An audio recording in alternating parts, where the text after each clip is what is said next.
Welcome to the IRONMAN Insider, presented by Martin, where we dive into the grit, the grind, and the glory of endurance racing. I'm your host, Matt Lieto.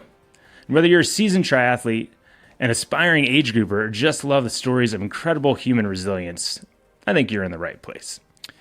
And as we get close to the start of our 2025 Pro Series season, I thought no better guest to have on than our 2024 IRONMAN Pro Series champion and consistency incarnate, Kat Matthews.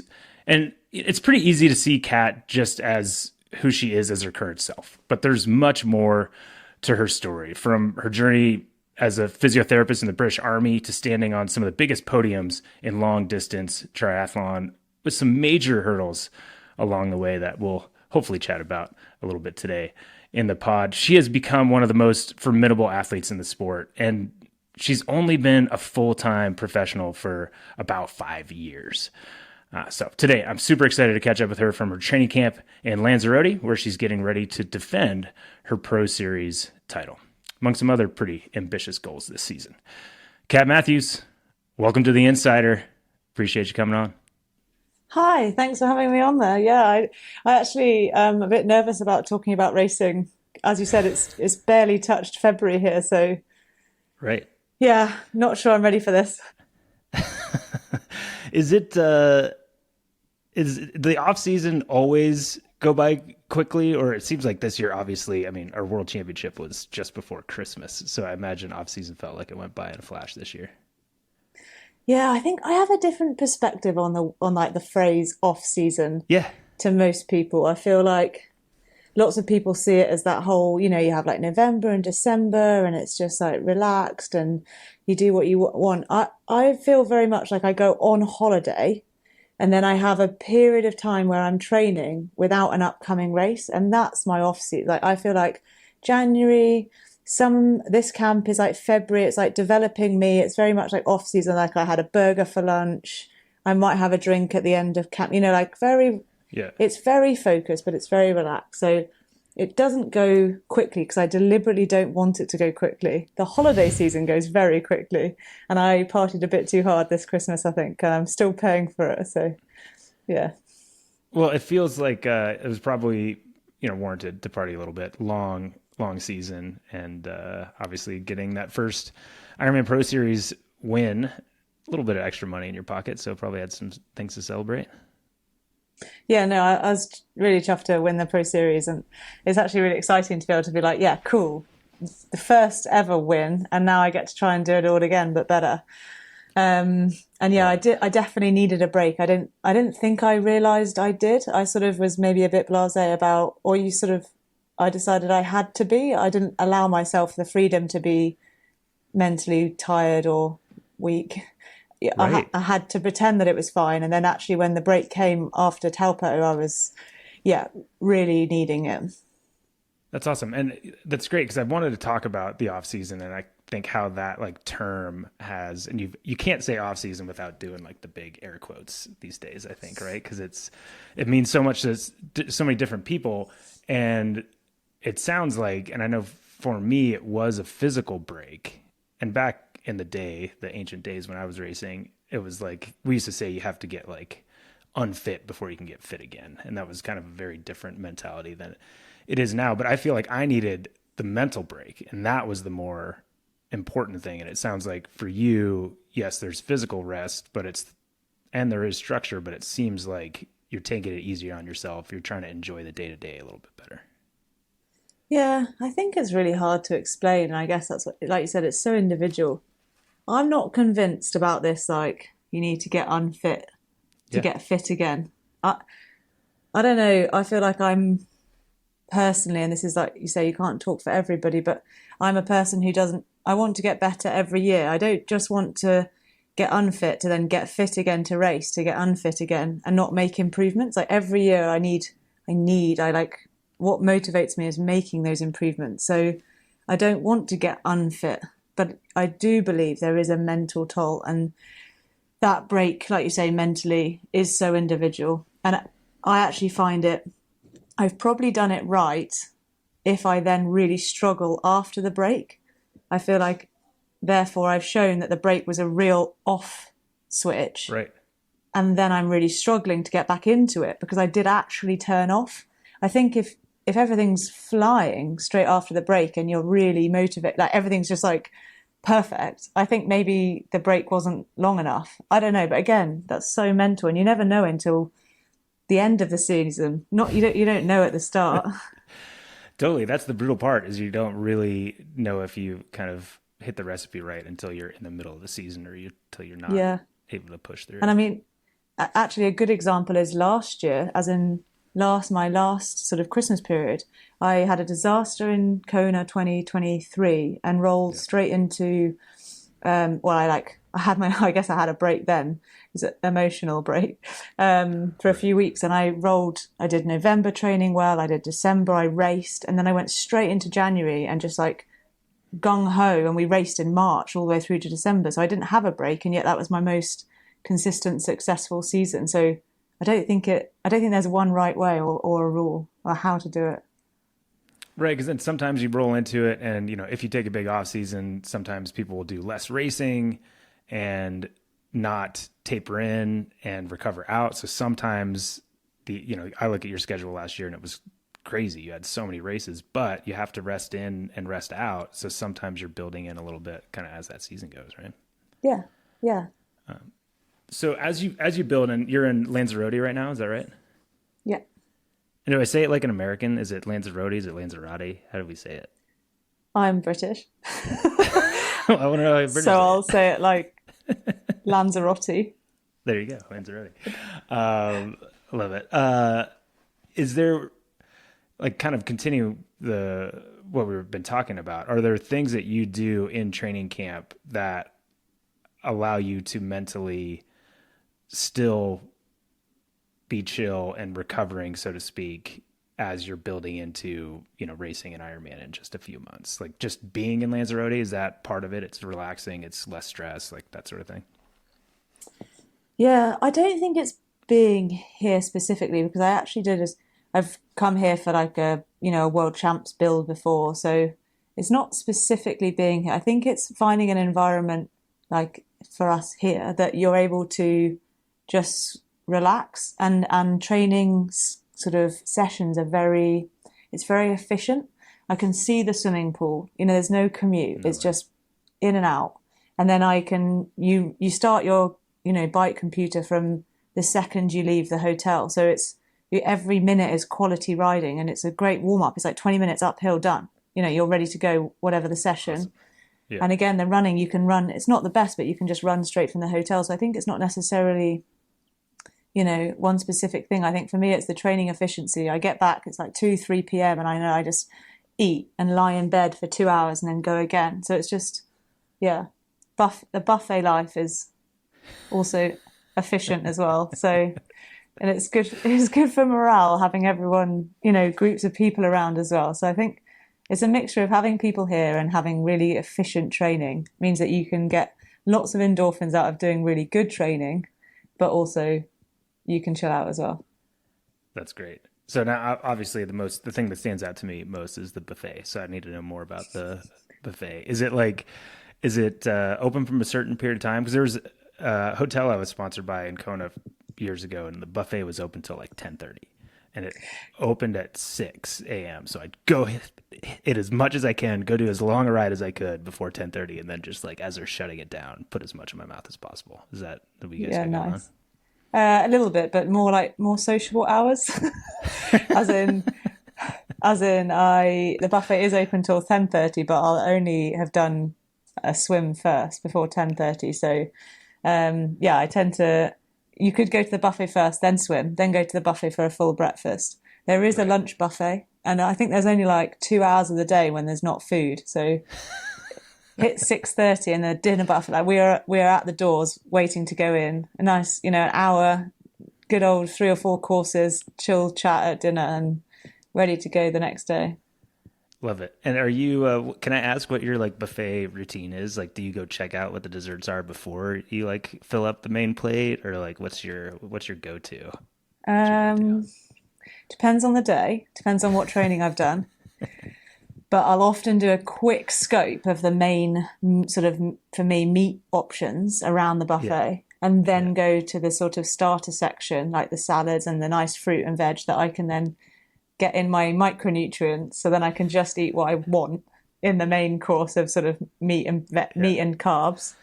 The puddings don't really do it for me here, which is a bit sad, but there's always like a really good little convenient shop, so you can always get whatever you want after dinner as well. There you go. There's always fresh fruit, so I think I try and make the most of actually eating quite easily, healthily here, as well as all the other, I don't want to call it bad because it's not, the calorie nutrient denser food. Yeah, totally. No, I love that because I can picture it, because we've all done it, right? You grab your plate and you're just like kind of like scanning. You got to plan. Like I know people that just go in there and start filling the plate up. I'm like, man, you got to like plan this thing ahead. I'm actually a bit rogue. I think I'm a fill the plate up sort of person. I sort of sample everything, and I have about 8 different things. Like tuna might be next to a piece of chicken, and that's fine. That's fine with me. Yeah. I love it. It is funny though, and it is, people might go, and I kind of joke about like eating too many treats or whatever, but it's funny. The hardest thing for me as an athlete when I was like cooking for myself, when you're in a build, is like, dude, I burnt 5,000 calories today. Like making healthy, nutrient dense 5,000 calories a day for yourself is like pretty exhausting. So it's way easier to like go to the treats and do all that stuff just to get the calories in. Where when you're at a buffet like this, to your point, I kind of actually end up eating a lot healthier because like so much good food is like right there ready for you.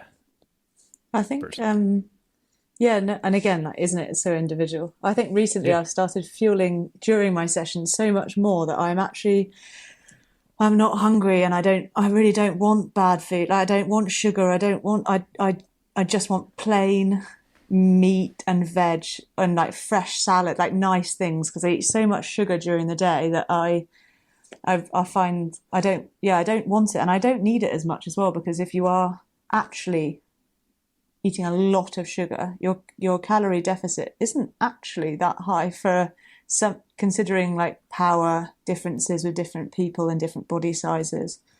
Sure. But yeah, obviously I'm not an expert, and that I speak only for myself in those situations.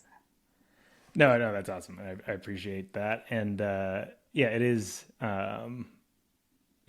sometimes it's a difficult topic to talk about. I always feel like I want to talk about it with you because I think we see eye to eye on that, and kind of where the sport can be and the pressures on, being a certain body style or eating a certain way and all that. And, I used to be quite overweight before I started racing. And when I started racing, I was still the guy that people were like, they'd yell, "Hey, good job, big fella." And I'm like, "Big fella?" I'm like, I'm like as skinny as I get. Exactly. If I knew that hand gesture, I would have used it.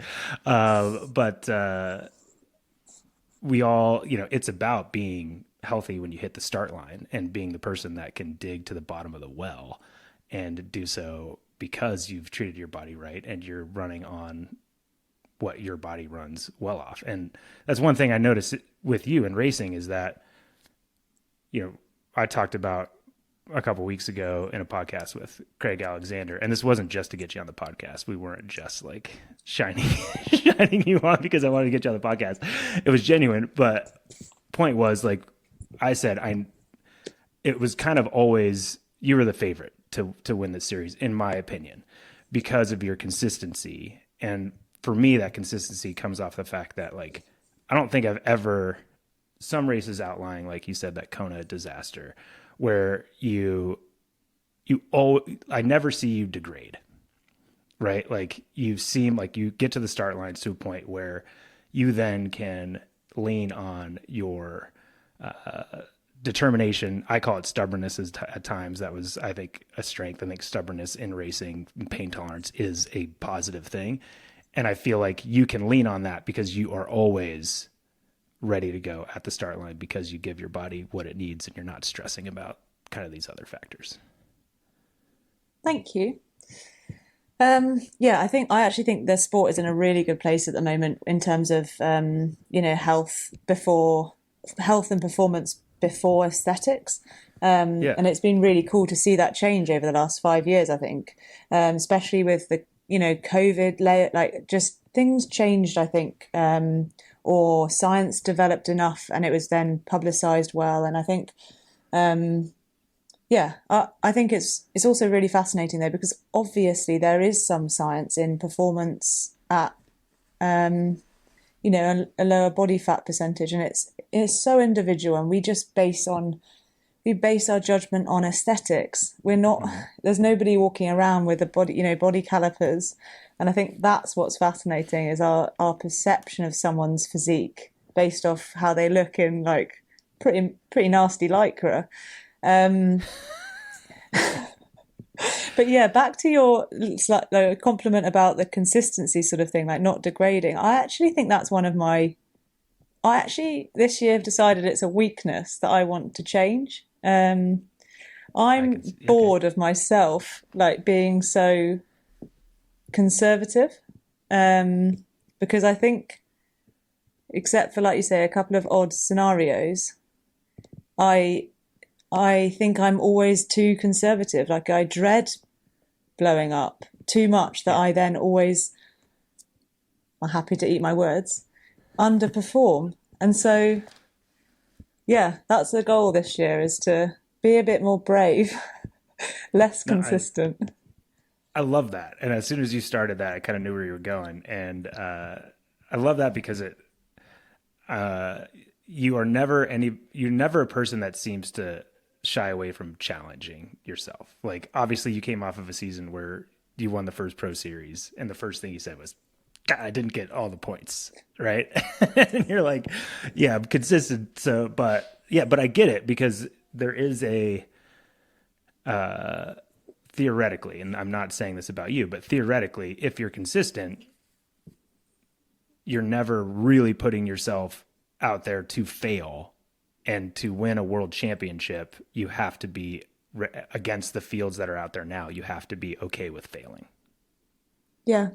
And what I like is that I have failed. It's not like therefore I'm not scared to fail. So it's not like, oh, I never fail, I can't do that, I can't risk it.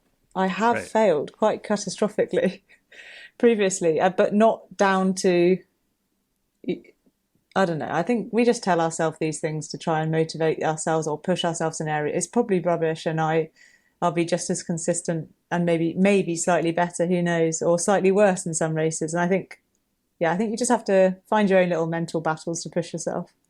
No, I love it. And I mean, I think, there'll be maybe people scoffing at maybe, I think in the US we call it sandbagging. But it's like, oh, she's been in 4 Ironman 70.3 total podiums, 4 world championship podiums, right? 270.3 to Ironman, and saying that you haven't put yourself out there.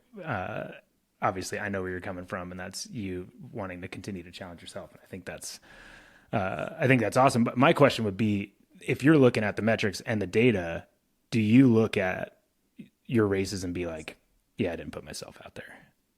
Yeah. No way. That's awesome.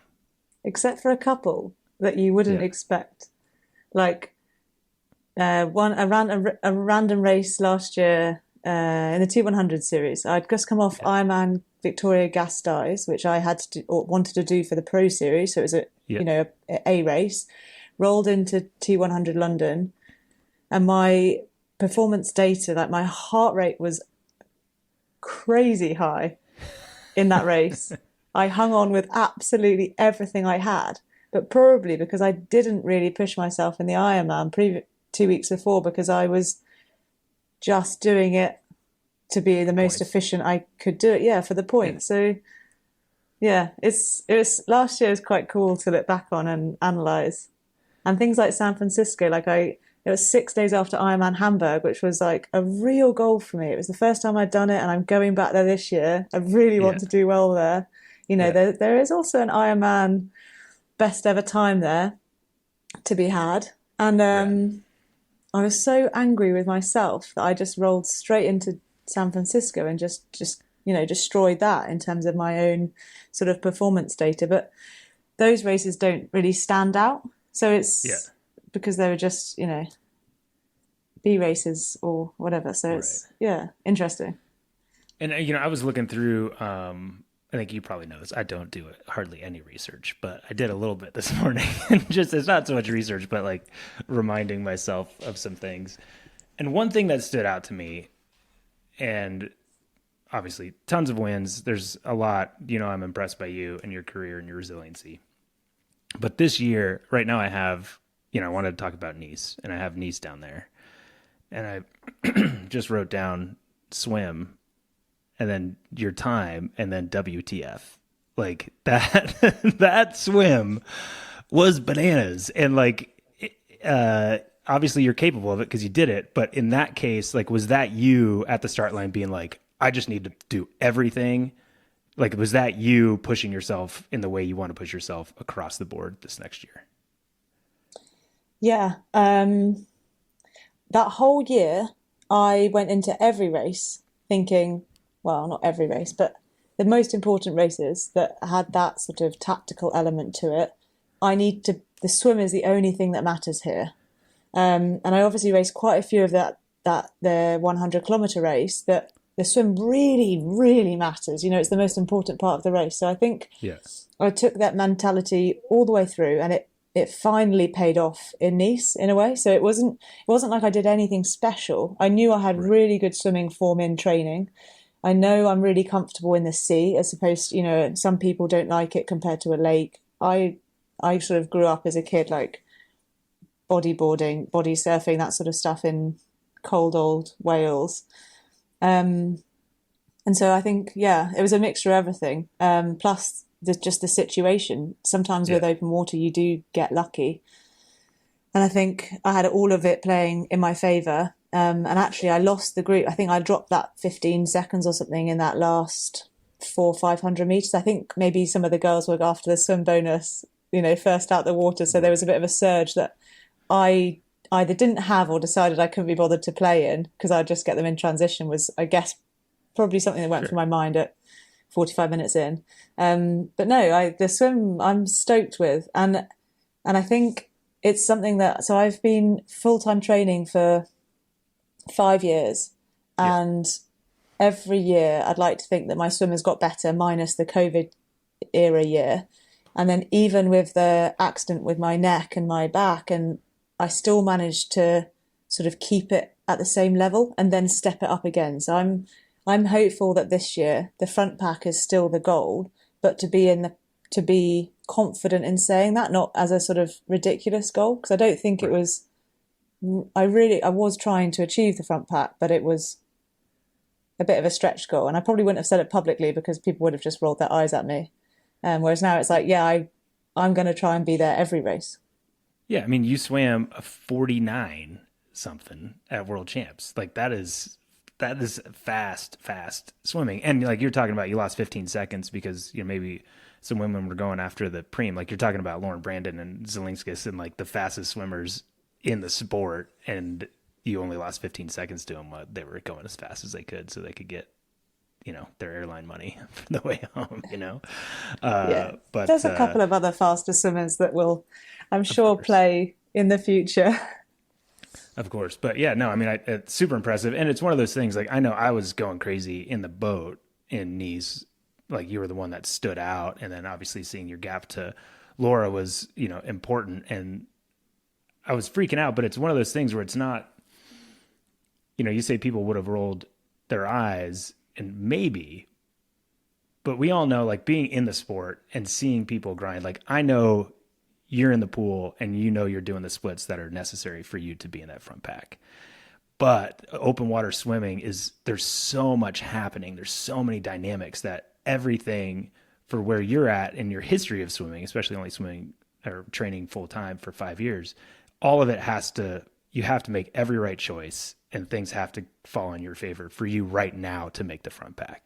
And what you're saying is you need to work harder so that one or two of those things can maybe not totally go your way and you can make the front pack. Yeah, totally. So it's never like, cool, settling. This year, the bike is taking a focus at the moment, but I know that I can't let anything drop in the swim because I can't afford to be going into the biggest races and with too big of a deficit there. Yeah, no, I think that's right and that's smart. Yeah, and let's just talk about Nice for a little bit because that was obviously a big race of the year. What when you look back at that race, what did you learn out of that race that you feel like put you in a better space to maybe win a world championship in the next couple of years? It's hard to talk about Yeah. because it still hurts a little bit. The biggest thing I learned, the problem with publicly discussing your race performances is that after time has passed, it just sounds like excuses. And I really despise that. I really, it's like that was the best I had on the day given the circumstances. So anything I say now is caveated with, that was my best performance. But Yeah. I think I really made some really basic errors. I didn't calculate a couple of things. One, I won't share, but two, things like electrolytes. I just misinterpreted or miscalculated how hot that climb would be. Right. And obviously the air temperature is not that hot, but the situation was like weirdly humid, I think. Was it a bit of a tailwind going up that climb? Also, Maybe. couldn't tell you. Yeah. So all in all, I had a few errors with my hydration, balance, and electrolytes, and fueling. I had a couple of logistical errors there, which I didn't rectify. And I have had issues in the past, and I've been able to rectify them. But in this race, I didn't. And all of that made me suffer because, like we were talking about before, the performance data, like I've got all of it. I did not overbike, and obviously you get 40 minutes of rest going downhill. I came off the bike so excited, so confident.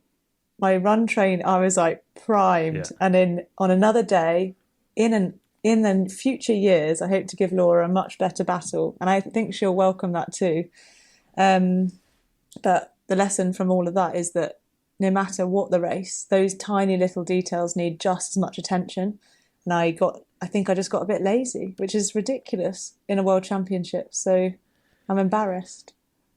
Well, I appreciate that humility, obviously. And know that I hate excuses as much as the next person. So I'm never going to talk to somebody and set them up to put excuses on the table. And I know you're not one that's putting excuses on the table. But for me, like, I hear everything you're saying and you're totally right. You, just like we said with the swim, everything has to kind of fall in line. You have to check all those boxes to win a world championship against the caliber of athletes that are there. And sometimes hindsight is what fills us in on those things. And that hurts probably more than, maybe not performing even is like, damn it. Like I could have maybe done better. But what I saw out of that race was like, again, that swim was stinking amazing. And from what you're talking about on your like being aggressive and putting yourself out there, you did that descent was bananas. Like I know you said it's like rest, but like mentally you still were aware enough to like, I mean, did you get the overall QOMs on some of the sections of that descent? Don't know. I don't know specifics. I think Mark I picked a segment off Camworth though. The only name that needs to be said is Camworth. Yeah, that's awesome. No, I'm chuffed with the descent. I took confidence in that. Like it fills me with pride that I can handle my bike properly. Yeah, no, there's nobody can doubt that. That's for sure. And I mean, like Laura was, Xterra racer, like she knows how to handle a bike. So watching you two go at it was awesome. I loved it. It was the best thing ever. Excited to see it down the road. So just quickly, I want to chat about, because I think it's so easily for people to see you as the performer that you are. Someone that wins the Pro Series and says, I don't know. I need to try to get a perfect score next year. And like getting world championship silver medals isn't enough. The cream of the crop, the top in the sport. And then here you say you've only been training full time for 5 years. And like that is, I think people four and a early half and broken back. I know. This is what I'm saying, man. Like this is why Not an excuse. No. And why you're one of my favorites. I can't say favorite because people get mad, but one of my favorites is because of the adversity that you come back from. But the fact that like you don't call upon that, you don't tell people about that you've only been doing it for a certain period of time. But I guess my point is people see you in the same light as they would see the Norwegians that have been doing it since they were 12. And you haven't. And so I want to dig into that a little bit. Can you tell us kind of where, you started as an amateur, I think. Was your first win 70.3 Calgary as an amateur? Is that right? You did do some research. Hey, I raced Calgary. It's a good race. I always keep my eye on Calgary. But yeah. Tell us about it. Okay. Well, I'm really glad that that's your perception is that I don't talk about it very much because I just get mocked from my friends, especially the back thing. Like, oh, you broke your back. That's what they're for. That's what they're for. But I did some swimming as a kid, but I stopped at like 15, 16 because socially it was a bit boring. And I always did like cross country running, and in England that's like a really big deal. So I was always quite good at that until sort of again I got a social life. But I played hockey like my whole adult life as well, as in like through university. And then I joined the army as a physiotherapist, and joining the army when I was like 23, maybe, or 24, don't know. Started like I did a triathlon with the army. Like it was a sort of, you can choose a sport to do and take a team and empower other people to do it with you.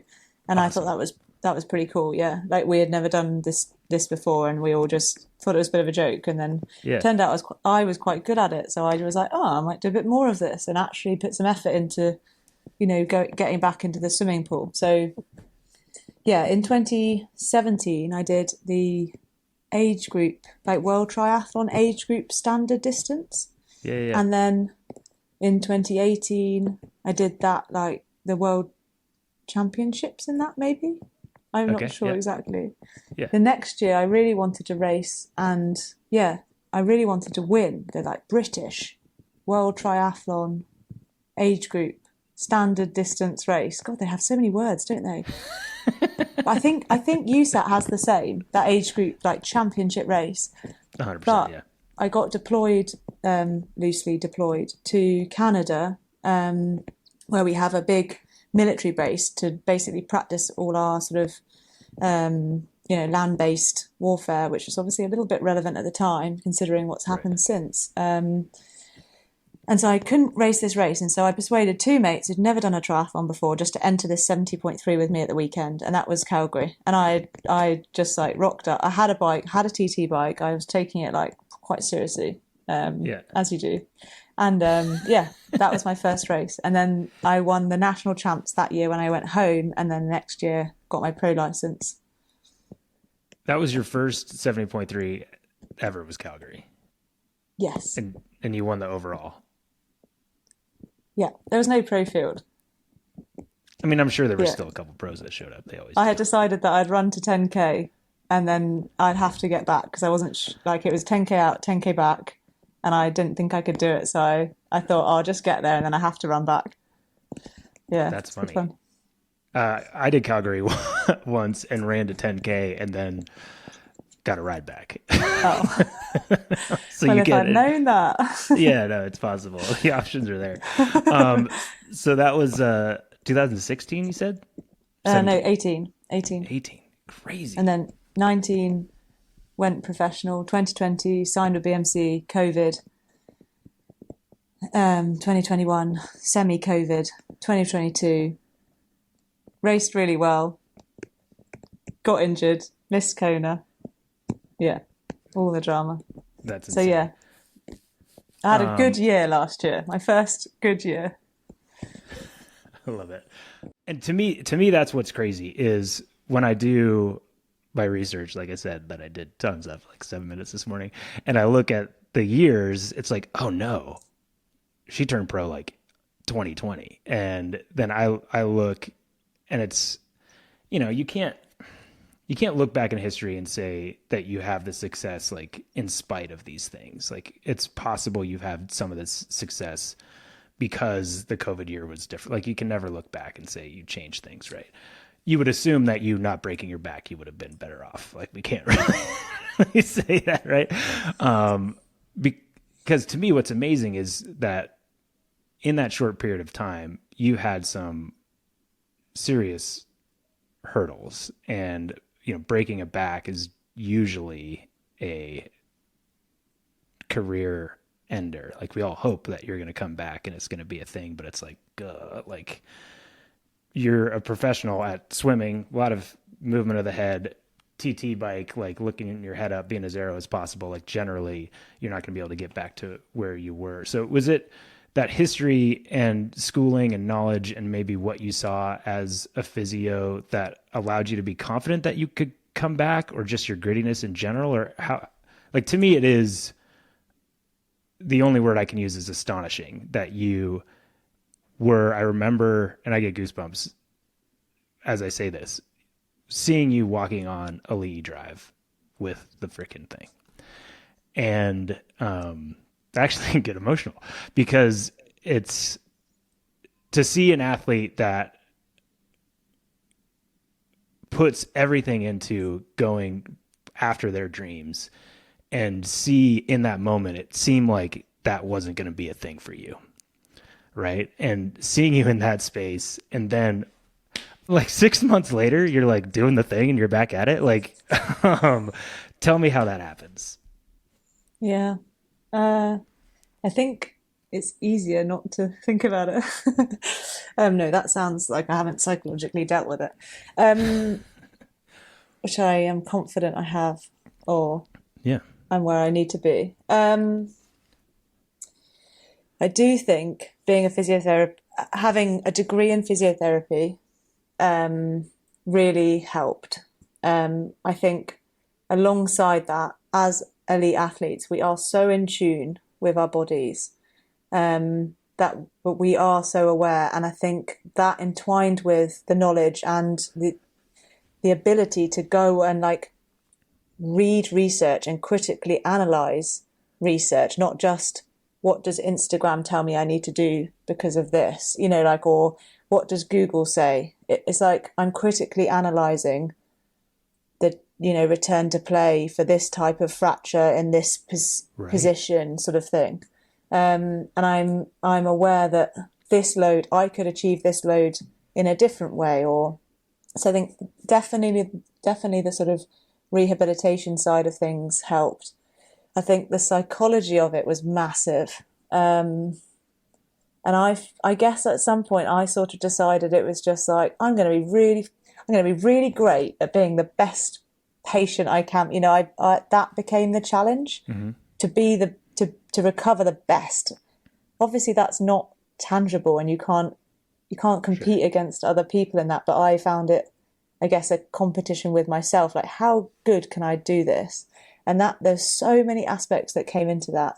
The main one was my husband Mark, and he was either blasé or just his natural oozing confidence of, yeah, you'll be fine, you can walk, I reckon you'll be fine. And then there was no doubt in his mind that he ever let me see.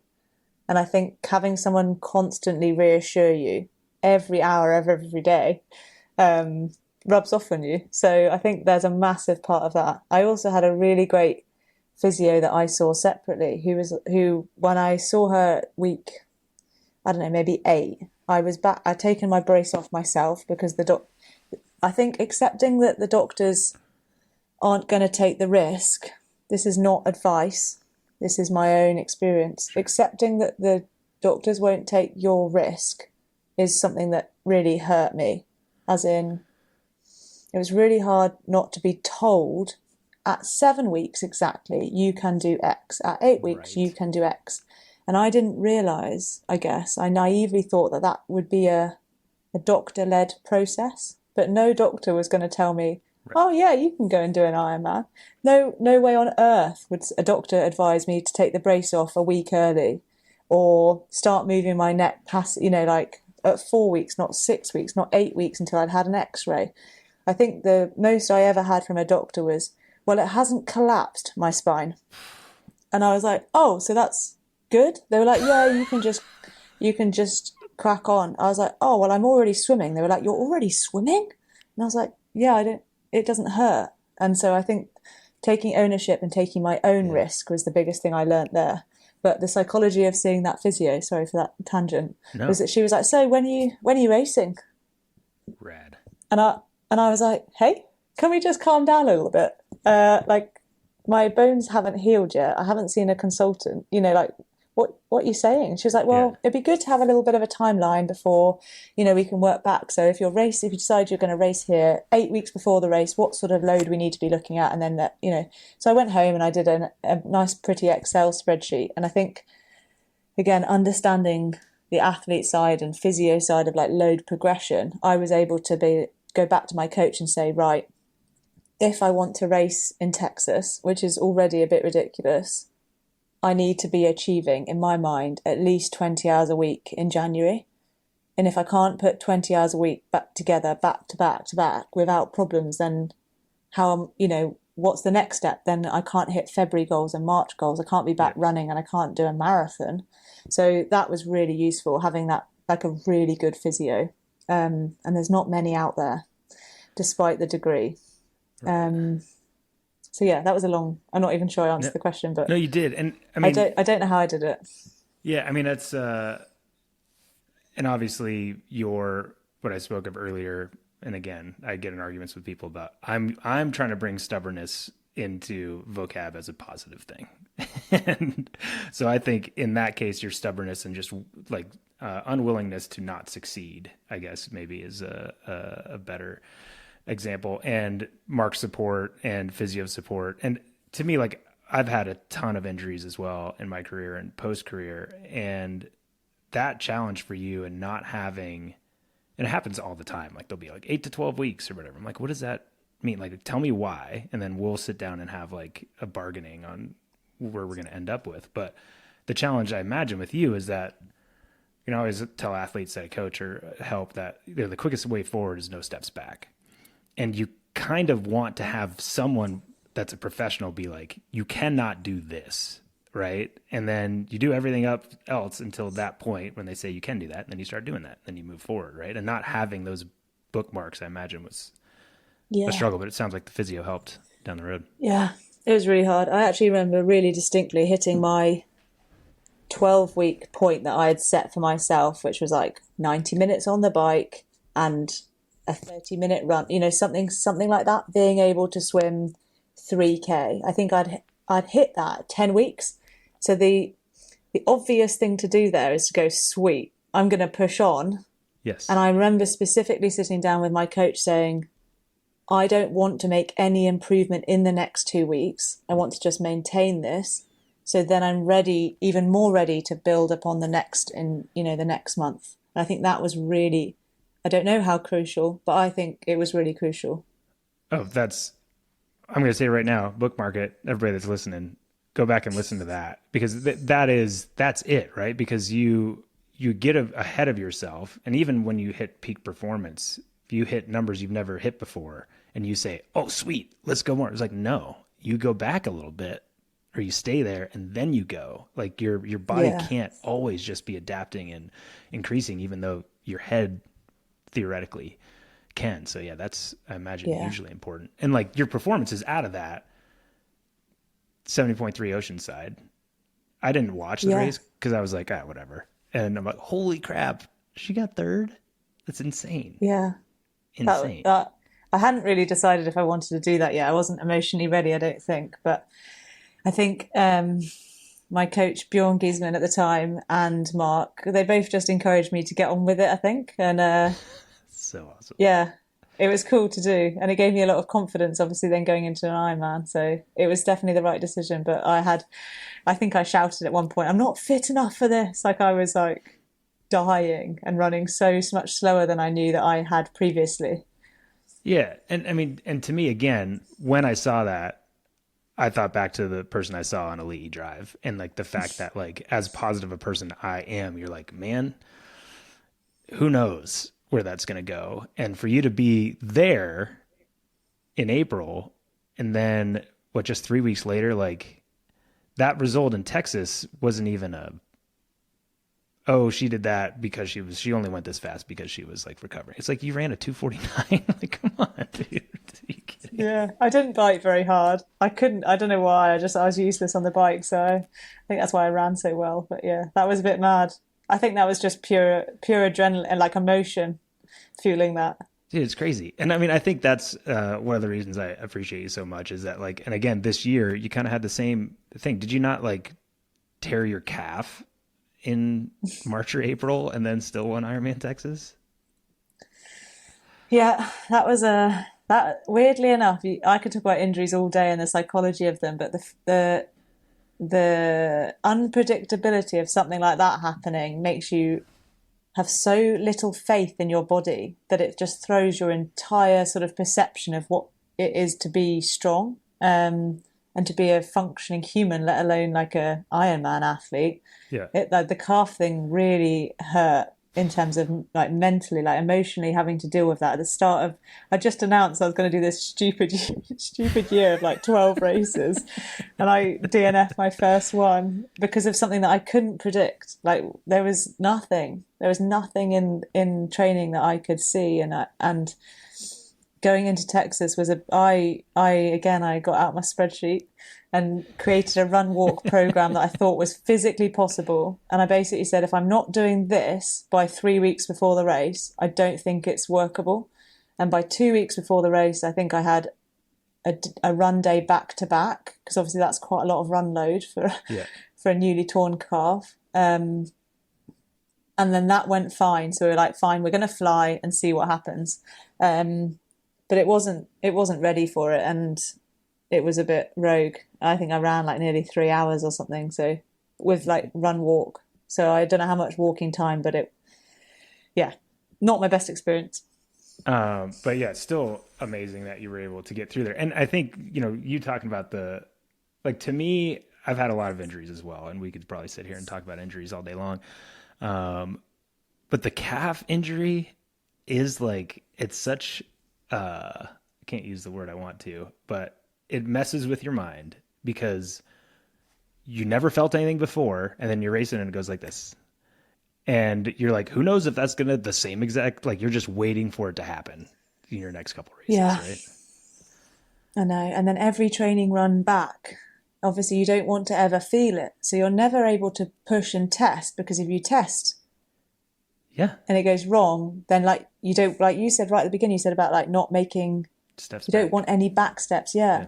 So with anything like tendony or bony, it's so hard because tendons can flare and then resettle, but with calves, if you tear it again, you've really messed it up. Same with like twisting an ankle. And so it's this constant like pushing it. It was fine, but am I doing enough? Push it. Am I doing enough? Am I doing it? And you're battling against yourself. I actually found a really, it's like a bit of a, I don't know, mind trick in a book I was reading at the time. And basically I decided every time I went for a run, I would put, I'm sharing too much here. It's going to give one of my competitors an advantage. I would put all the anxiety or any sensations that were under, 2 or 3 out of 10, any of that anxiety, just put it in an envelope and put it on the shelf. And then I wasn't allowed to open the envelope at all during the run. I know that sounds a bit bizarre, and maybe I didn't explain it very well, but it was this idea of like, you have to accept that and get on with it. Even though something else could happen, you can't let that affect what is actually happening. And that really helped me with that specific calf injury. No, and I'm glad you went there, because I had that feeling with you and that in particular, but and we can't go too far down this because I'm not educated enough to talk about it, but it's the nervous system is what is like the pain is your nervous system telling your body that something's going awry, right? But if you can convince your nervous system, if you know everything's good and the tissue is right and it's strong, you can convince your nervous system and chill your nervous system out and not be stressed going into it and not have like the envelope thing is great. I would always just tell athletes to run with music. Make sure you run with music. Just listen to the music, because if you're not listening to the music and singing along to the music, you're going to think every time your foot strikes, and that's tricking your nervous system into not freaking stressing about it. And you hacked it. Good job. Yeah, thanks. Some people are more prone to anxiety, obviously, than others, but it's not a blessing in my personality. No, but the ways that you have figured out how to get around it and work around it are a blessing, right? Like you're probably stronger because like you have those systems in place. That's awesome. Maybe not. Okay. So I want to talk about, because I know it's probably time for the dinner buffet to open. So we're going to let you go here soon, but we got to talk about the nearly perfect season this year, but next year we're going for, so what's the max amount of points that are on the board? Oh, you're challenging me. I'm worry actually not sure if I've ever said I want the perfect score. I think I've said I want to better the score. Ultimately, I want to win the Ironman World Championships, and for the women this year, it's in Kona. Yeah. I also want to win the Ironman Pro Series, and so therefore, I think I have to get as close as possible to winning both Ironmans, which is 5,000 points each to start with, or at least within a couple of minutes of the winner. And then the Kona is 6,000. And then you've got 170.3 and then the 70.3 worlds. I think it would be a stretch goal for me to try and take both world titles this year. So I'm not necessarily, Marbella will be what it will be. Yeah. And then it's just this other 70.3, which at the moment looks like Zelamzi for me, which is 2,500 points, I think, with the world champs being 3,000. 3,000. Yep. Yeah. Could be wrong on that. No, you're right. So it would be really cool to have a perfect score, but I had that going into Nice and it didn't help me win. So I'm also a little bit flexible with that. The perfect score doesn't bother me. It's at the end of the year, the win. And it sounds like priority being that Kona World Championship. Yeah. And I think Texas is in a good point in the year where you can prepare for it properly and then still sort of recover, like properly train for Kona again. With everything else being a little bit in the background. But yeah, who knows? Who knows? Another calf tear. And it seemed like, and correct me if I'm wrong, but did the Pro Series add a little bit of fun to the year and like camaraderie and competition? And like, I talked to you before Nice and you were talking about being a certain amount of minutes behind or ahead, like is that a cool kind of concept that's added to the year for you guys? I think so. I think once you've got your head around it, because when you're talking about it to start with, it does sound quite complicated, I am aware, but I think once you get your head around the simplicity of it in a way, it is really exciting. Like I do find it exciting to an extent. I think as an athlete in it, I have to focus just purely on the one race ahead of me. Whereas I know that lots of people around me are really intrigued by those statistics and, because it makes watching the race not just about, how many watts is Kat pushing? It's like, she's like 4 minutes behind so-and-so and this could happen. And I think it makes the 70.3 world champs more exciting because it's a real bonus at the end of the year in terms of points and just overall. So I think that it adds value to that race as well. But yeah, sadly, it sort of rewards consistency, which is what I started saying I didn't want. So I find it a real battle to go into some of these races like Texas and want to win it because I'm like, actually, I really want to win Kona. So I want to make sure I train as effectively for October, and I not necessarily want to win Texas, but then it's like, yeah, but you need to win it for the Pro Series. So Right. it's very tricky, and it makes periodization or just like, training focuses really complicated in a good way. It's just an added extra. For sure. And I guess my question, or I don't know that it's pushback, would be though that to win a world championship, like Kona and Nice, and I could be wrong, some of the other races that you're seeing, like generally, historically, non world championship races, you can theoretically, you can do what Cat can do and you can win the race. You do your best swim, your best bike, your best run, and whoever's the best on the day is going to win. In a race like Kona, it's like, no, you need to race your competitors. And somebody else, you're going as hard as you can go, and somebody goes past you. Well, I guess I can go harder. So I guess my question is, are there races in that schedule? Like, do you do a Texas and be like, okay, if I'm in a comfortable spot, I need to, like, do you have to practice for that world championship winning performance on a race day, or can that happen in training? Tricky. Don't know. That would give too much away to whoever's at Texas. There you go. Got it. I think it depends. I think it depends on the situation, doesn't it? Like how the race is going and where you are. And also, there's a lot of people racing some of these races that aren't doing the Pro Series or haven't announced they're doing the Pro Series. So you're not actually racing them in the Pro Series. So does it matter? But equally, does it then, the further you push yourself, does it mean that you're then just gaining so many points on the people who are behind you who could just crop up at the end of the season? So it's tricky. It is. It is. I think you just got to perform your best.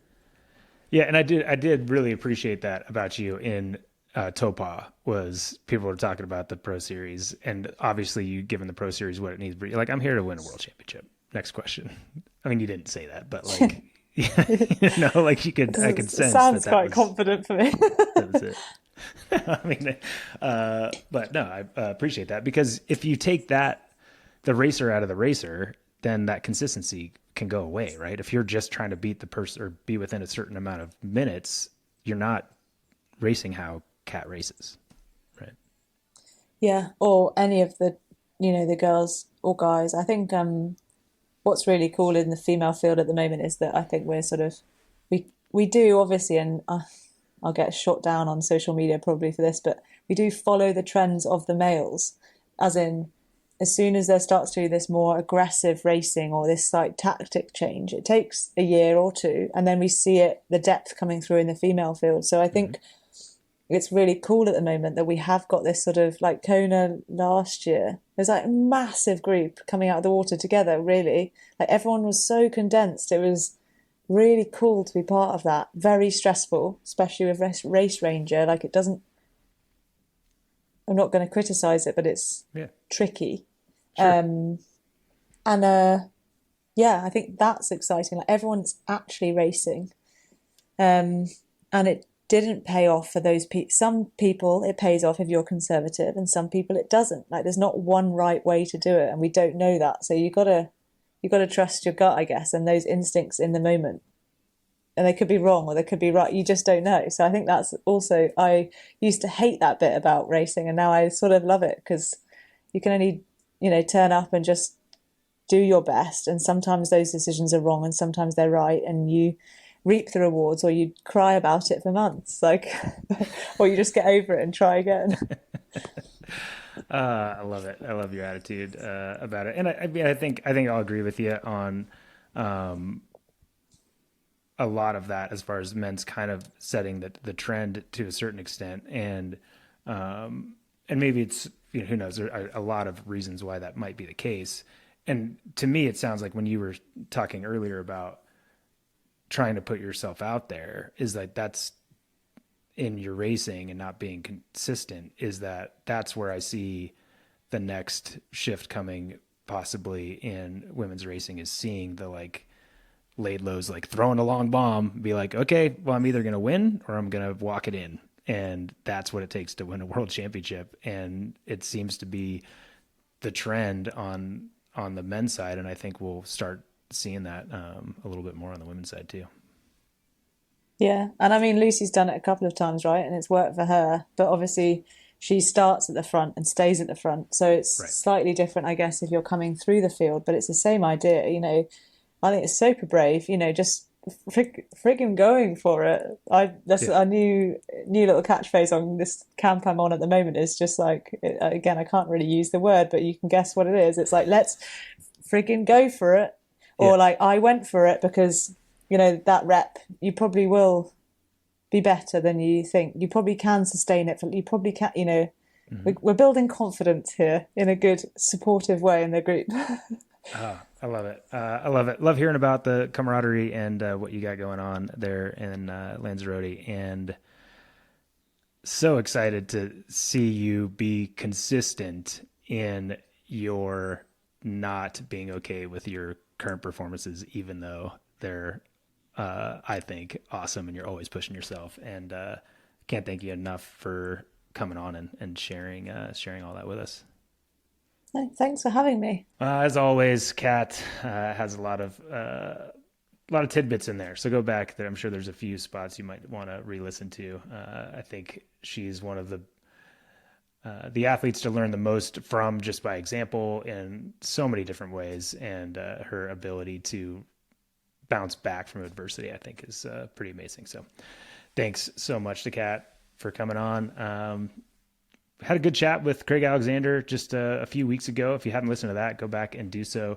I think that was a good one. Talked about some of Kat's performances, as we said. They were chatting with her, but also kind of the season a whole, and kind of what's the changes kind of I've seen and Craig has seen in the sport over the last few years. So I think it was an interesting conversation. So go back and listen to that one if you haven't. And to stay across all the latest Ironman and Ironman Pro Series news, follow at Ironman Try on Instagram and check out proseries.ironman.com for standings, athlete bios, episodes of A Fighting Chance, replays of races, and more.